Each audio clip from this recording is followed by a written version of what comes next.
নমস্কার বন্ধুরা, কাজল হেসেলে সবাইকে স্বাগত। তো বন্ধুরা, তোমরা কেমন আছো? আশা করি সবাই ভালো আছো।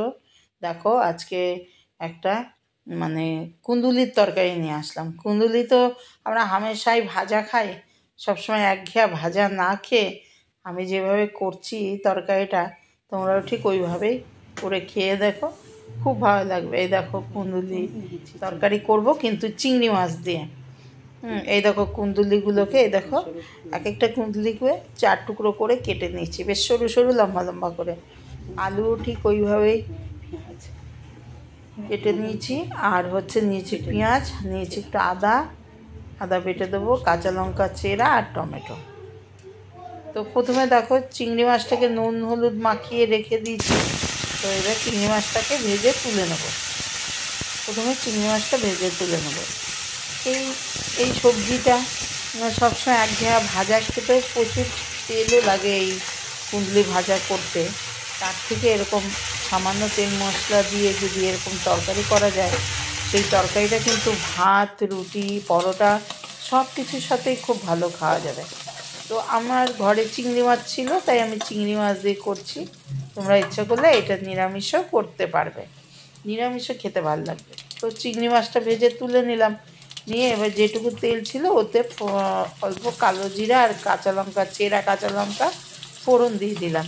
দিয়ে ওই যে সরু সরু করে আলুটা কেটে রেখেছিলাম, ওই আলুটা দিয়ে দিলাম। দিয়ে একটু হালকা ভেজে নেব, সামান্য হলুদ দিয়ে আলুটাকে ভেজে নেব। হালকা ভেজে নেবো আগে, খুব বেশি ভাজবো না প্রথমে, তোমার হালকা ভেজে নেবো। দেখো, দেখতে থাকো।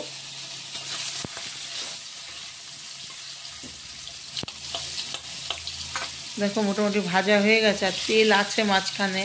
তো ওইখানে মাঝখানটায় আমি এই কোচানো পেঁয়াজটা দিয়ে দিলাম। এখানে একটা বড় সাইজের পেঁয়াজ আমি কুচিয়ে নিয়েছি, বেটে দিলাম না, বেটে না দিয়ে কুচিয়েই দিলাম, কুচানো পেঁয়াজই দিলাম। তো দিয়ে ভালো করে এবার আলুর সাথে পেঁয়াজটা ভেজে নিচ্ছি, তাহলে ভালো লাগবে। একটু সামান্য নুন দিয়ে দিলাম, তাড়াতাড়ি পেঁয়াজটাও মজে যাবে আর ভাজাও হয়ে যাবে, ওই জন্য একটু নুন দিয়ে দিলাম। তো দেখো ভাজা হচ্ছে। আর আমি কিন্তু কুন্দুলিটাকে আলাদা করে কোনো ভেজে নেব, এটাকে ভেজে নেব না, তো না ভাজলেই বেশি ভালো লাগবে। তো এই দেখো, এবার দিয়ে দিলাম টমেটো কুচিটা, আর দিয়ে দিলাম অল্প ওই আদা নিয়েছিলাম, আদাটা বেটে দিলাম। আদা বাটা আর টমেটো কুচিটা দিয়ে নাড়াচাড়া করে নিলাম। এবার দেখো একটু মশলা অ্যাড করে দেবো। তো প্রথমেই দিয়ে দিলাম হলুদ আন্দাজ মতো, আর দিয়ে দিলাম 1 টিস্পুনের তো কম, হাফ টিস্পুন লঙ্কা গুঁড়ো দিলাম, হাফ টিস্পুন জিরে গুঁড়ো, হাফ টিস্পুন ধনে গুঁড়ো। খুব বেশি মশলা না, ধনে গুঁড়ো এখানে দেইনি, শুধু জিরে গুঁড়োটাই দিলাম।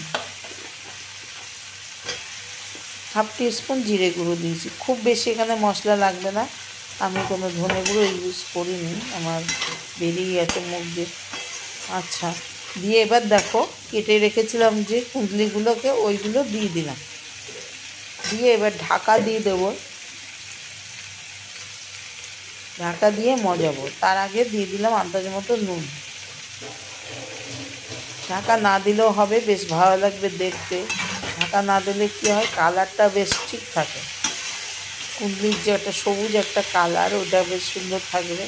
আর ঢাকা দিয়ে দিলে ওটা ঘেমে ঘেমে একটু মজে যায় তাড়াতাড়ি, তো কালারটাও একটু চেঞ্জ হয়ে যায়। তো দিলাম ঢাকা, তাড়াতাড়ি হওয়ার জন্য, আলুটাও সেদ্ধ হয়ে যাবে। 2-3 মিনিট ঢাকা দিয়ে রেখে তারপর আবারও ঢাকনা খুলে নিয়ে নাড়াচাড়া করে নিচ্ছি। একটু ঢাকা দেওয়াতে একটু জল বেরিয়েছে, যেহেতু সবজিটা ভাজা হয়নি কুন্দুলিটা, ওর জন্য ওর থেকে জল বেরিয়েছে। আর নুন দিয়ে দিয়েছি যেহেতু, ওর জন্য।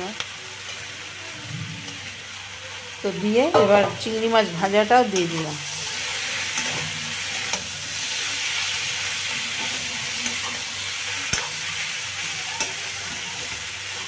চিংড়ি মাছ ভাজাটাকে দিয়ে ভালো করে আবারও কষিয়ে নিচ্ছি। কষাতে কষাতেই এটা সেদ্ধ হয়ে যাবে। কুঁদলি আলু এগুলো সব মশলার সাথে কষাতে কষাতেই কিন্তু সেদ্ধ হয়ে যাচ্ছে। আর খুব সরু সরু করে কাটা তো। দেখো আমি বলছি তোমরা একবার এইভাবে রান্না করে খেয়ে দেখবে, খুব খুব সুস্বাদু লাগে। আমরা প্রথমে খাইনি, আগে আমরা ভাজাই খেতাম, এরম লম্বা লম্বা করে কেটেও ভেজেছি, আবার গোল গোল করে কেটেও ভাজা খেয়েছি, কিন্তু এই তরকারিটা আরও অতিরিক্ত সুস্বাদু লেগেছে। তো দেখো এটা ভাত রুটি মানে সব কিছুর সাথেই খেতে পারবে, ভাতের সাথেও খুব ভালো লাগবে, রুটির সাথে পরোটার সাথে সব কিছুর সাথে খুব ভালো লাগবে খেতে। তো দেখো মোটামুটি একটু আমি ঝোল দিয়ে দিলাম, জল দিয়ে দিলাম একটু ঝোলের জন্য, একটু ঝোল ঝোলই ভালো লাগবে। ভাত দিয়ে মেখে খাওয়া যাবে, রুটি দিয়েও খেতে অসুবিধা হবে না। তো দেখো মোটামুটি আমার তরকারি হয়ে গেছে, নামানোর আগে একটু চেরা কাঁচা লঙ্কা দিয়ে দিলাম, দিয়ে নাও। আজ এই পর্যন্তই বন্ধুরা, আবারও আসবো অন্য কোনো রেসিপি নিয়ে।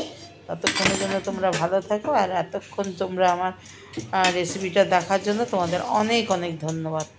সকলে ভালো থাকবে, সুস্থ থাকবে, সাবধানে থাকবে। ব্যাস আজ এই পর্যন্তই। Tata, bye bye.